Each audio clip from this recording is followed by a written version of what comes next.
अस्सलाम वालेकुम दोस्तों, मैं हूं आयशा। तो दोस्तों, आज सबसे पहले आप इस तस्वीर को देखिए। इस तस्वीर में जो लोग दिख रहे हैं उनमें से करीब आधे लोग अब इस दुनिया में नहीं हैं, क्योंकि इन लोगों को इजराइल ने बमबारी करके मार दिया है। शायद इन लोगों को भी ये पता था कि जिन मुस्कुराते चेहरों के साथ ये सेल्फी ले रहे हैं वो उनकी आखिरी सेल्फी होगी। बहरहाल आज मैं आपको इस तस्वीर के बारे में बताऊंगी और ये बताऊंगी कि क्यों इजराइल ने दुनिया को गाजा का सच बताने वाले इन पत्रकारों को मौत के घाट उतार दिया। लेकिन सबसे पहले आज अमेरिका के राष्ट्रपति डोनाल्ड ट्रंप की बात कर लेते हैं, क्योंकि आज से अमेरिका ने भारत पर जो 50% का टैरिफ लगाया है वो अब लागू हो चुका है।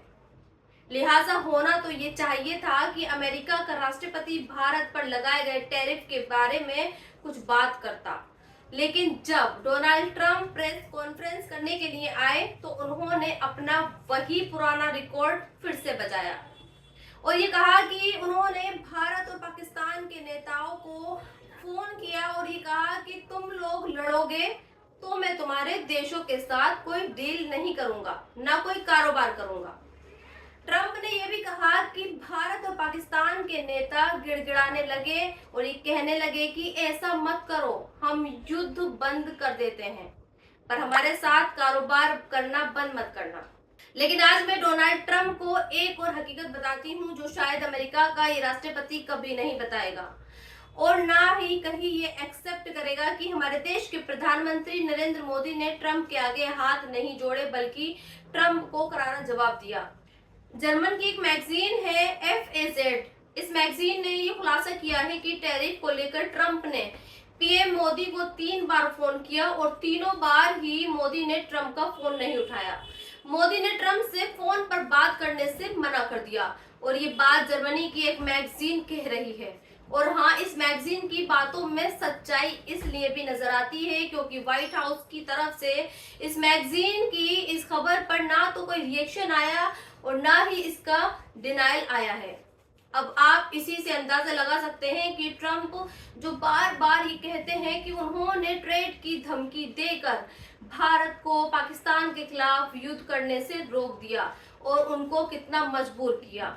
खैर, आज आपको एक और बड़ी खबर बताती हूँ और वो खबर ये है कि इजराइल के कई शहरों में इस वक्त हमले से अलर्ट रहने का सायरन बज रहा है और ये सायरन इसलिए बज रहा है क्योंकि यमन के हूती ग्रुप ने इजराइल के कई शहरों पर मिसाइलों से हमला किया है। खुद इजराइल की डिफेंस फोर्स ने इस तरह का एक मैप जारी करके ये कहा कि सायरन की बजने की पुष्टि की है। लेकिन आज मैं आपको यहाँ ये बताना चाहती हूँ कि जब इजराइल पर हमला होता है और जब इजराइल किसी पर हमला करता है तो उसमें कितना फर्क होता है। 3 दिन पहले इजराइल ने यमन की राजधानी सना पर हमला किया और वहां के राष्ट्रपति भवन को उड़ा डाला। मैं आपको अपने पिछले वीडियो में उसकी तस्वीरें भी दिखा चुकी हूँ। लेकिन आज उसी हमले का बदला लेने के लिए जब यमन का एक ग्रुप हूती इजराइल पर हमला किया तो उसकी कोई तस्वीरें सामने नहीं आई। हाँ, खुद इजराइल ने एक मैप जारी कर दिया कि देखिए साहब, हमारे कई शहरों में हमने हमले के अलर्ट का सायरन बजा दिया है। इससे पता ये चलता है कि इजराइल जिन देशों पर हमले कर रहा है उन देशों में इजराइल से मुकाबला करने की ताकत है ही नहीं। उनके पास ऐसे हथियार है ही नहीं कि वो इजराइल को उसके घर में घुसकर मार सकें। जबकि इजराइल के पास आज वो ताकत है कि वो अपने देश में बैठा बैठा कहीं भी बहुत ही भयानक हमला करवा सकता है। वो सीरिया में अंदर घुसकर हमले कर चुका है और ईरान में अंदर घुसकर हमले कर चुका है और वो अब यमन में भी अंदर घुसकर हमले कर रहा है। और ये देश जो इजराइल के हमले का शिकार है, जब वो जवाबी हमले करते हैं तो इजराइल का बाल भी बांका नहीं होता, क्योंकि एक तो उनके पास ऐसी मिसाइलें हैं ही नहीं जो इजराइल के शहरों तक पहुंच सकें, और दूसरा, अगर इजराइल के दुश्मन देशों के पास ऐसी मिसाइलें हैं भी जो इजराइल का आयरन डोम उन्हें बाहर ही बाहर निस्तो नाबूद कर देता है। इसलिए मैं कहती हूँ कि आज यमन, सीरिया और दूसरे छोटे छोटे मुस्लिम देशों को हमारा देश भारत से सीखना चाहिए, क्योंकि भारत आज बहुत ताकतवर देश है। हमारे देश की तरफ कोई आंख उठाकर भी नहीं देख सकता, क्योंकि हमारे सैन्य शक्ति जिसे डिफेंस फोर्स बहुत ज्यादा मजबूत हो गई है।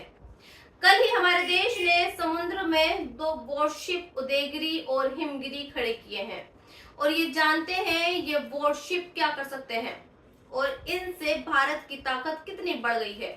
सीधे और सिंपल शब्दों में बताऊं तो अब हमारे देश पर कोई समुद्र के रास्ते हमला नहीं कर सकता, क्योंकि ये वॉरशिप आधुनिक टेक्नोलॉजी से लैस हैं, और दूसरे इन वॉरशिप पर ब्रह्मास्त्र सुपरसोनिक जैसे मिसाइल तैनात किए गए हैं।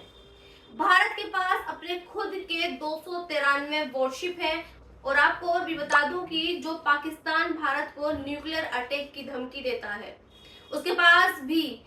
उसके पास एक भी भारत जैसा वॉरशिप नहीं है। सोचिए, आज अगर भारत चाहे तो समुद्र के रास्ते जब चाहे पाकिस्तान को बर्बाद कर सकता है, और इसलिए आज भारत पर कोई भी पड़ोसी मुल्क अटैक करने की सोचता भी नहीं है। इसलिए आज मैं इजराइल के आसपास रहने वाले मुस्लिम देशों से ये कहना चाहती हूँ कि पहले भारत जैसा ताकतवर बनो और उसके बाद इजराइल पर हमला करना, क्योंकि अगर अभी तुम हमला करोगे तो फिर उसके देश में सायरन बजेंगे, उसका बाल भी बांका नहीं होगा। खैर, अब उस तस्वीर की बात करते हैं जिसका जिक्र मैंने शुरुआत में किया था। ये फोटो खालिद सफी नाम के एक ट्विटर हैंडल से पोस्ट की गई है, और इस तस्वीर पर खालिद ये लिखते हैं कि गाजा के नासिर अस्पताल पर जो अटैक हुआ, ये तस्वीर उस हमले से पहले की आखिरी सेल्फी है। फिलिस्तीन की एक और डॉक्टर इस तस्वीर पर ये लिखती है कि गाजा का ये अस्पताल सारे पत्रकारों के लिए खबरों को भेजने का आखिरी जरिया था, क्योंकि यहीं से सारे के सारे पत्रकार वाईफाई से इंटरनेट लेते थे और फिर दुनिया भर को ये बताते कि गाजा में क्या हालात हैं। लेकिन 25 अगस्त की सुबह इजराइल ने इस अस्पताल पर डबल अटैक किया और इन पत्रकारों को हमास का आतंकवादी बताते हुए इन्हें मार डाला। हालांकि अब इजराइल नासिर अस्पताल पर किए गए इस हमले पर माफी मांग रहा है और ये कह रहा है कि वो इसकी जांच करेगा। फिर दोस्तों, आगे बढ़ते हैं और बात करते हैं उस मुस्लिम औरत सईदा हमीद की, जो आज देश की मेजोरिटी के निशाने पर है। जिस महिला को आप देख रहे हैं यही सईदा हमीद है। फिलहाल इनकी पहचान एक फॉर्मर प्लानिंग कमीशन के मेंबर के तौर पर होती है। कुछ दिन पहले इन्होंने एक बयान दिया और ये कहा कि बांग्लादेशी भी इंसान हैं, उन्हें भी भारत में रहने का हक है। अल्लाह ने इस धरती यानी जमीन को इंसानों के लिए ही बनाया है, शैतानों के लिए नहीं।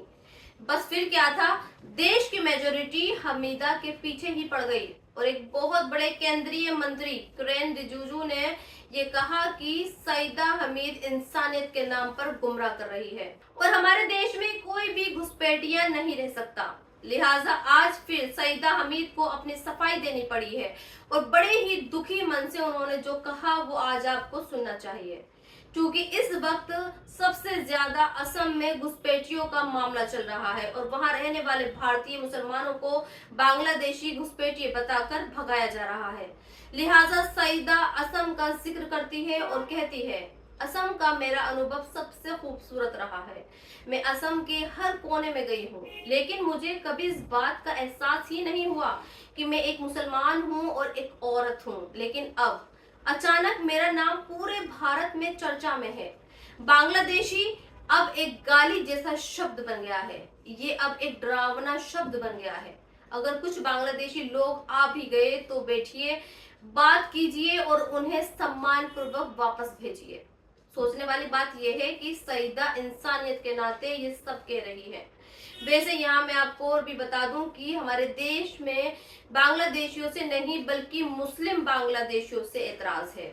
हमारे देश में ये कानून है कि अगर बांग्लादेश का कोई हिंदू, सिख, बौद्ध और जैन धर्म से जुड़ा शख्स हमारे देश में 2014 से पहले रह रहा है तो उसे यहाँ की नागरिकता मिल सकती है। बांग्लादेशियों को देश से भगाने का जो कानून सिर्फ मुसलमानों के लिए है और इसलिए आज बड़े फख्र के साथ अलग अलग राज्यों के मुख्यमंत्री ये कहते हैं और ये लिखते हैं कि देखिए साहब, हमने अवैध बांग्लादेशियों के आशियानों पर बुलडोजर चला दिया, हमने इतने बांग्लादेशियों को देश से भगा दिया। असल में वो जिन लोगों को भगा रहे हैं या जिन लोगों के घरों पर बुलडोजर चला रहे हैं, उनमें से बहुत सारे लोग इसी देश के एक राज्य के बंगाली मुस्लिम हैं, जिनका कसूर सिर्फ इतना है कि वो बंगाली भाषा बोलते हैं और उनकी पहचान मुसलमान की है।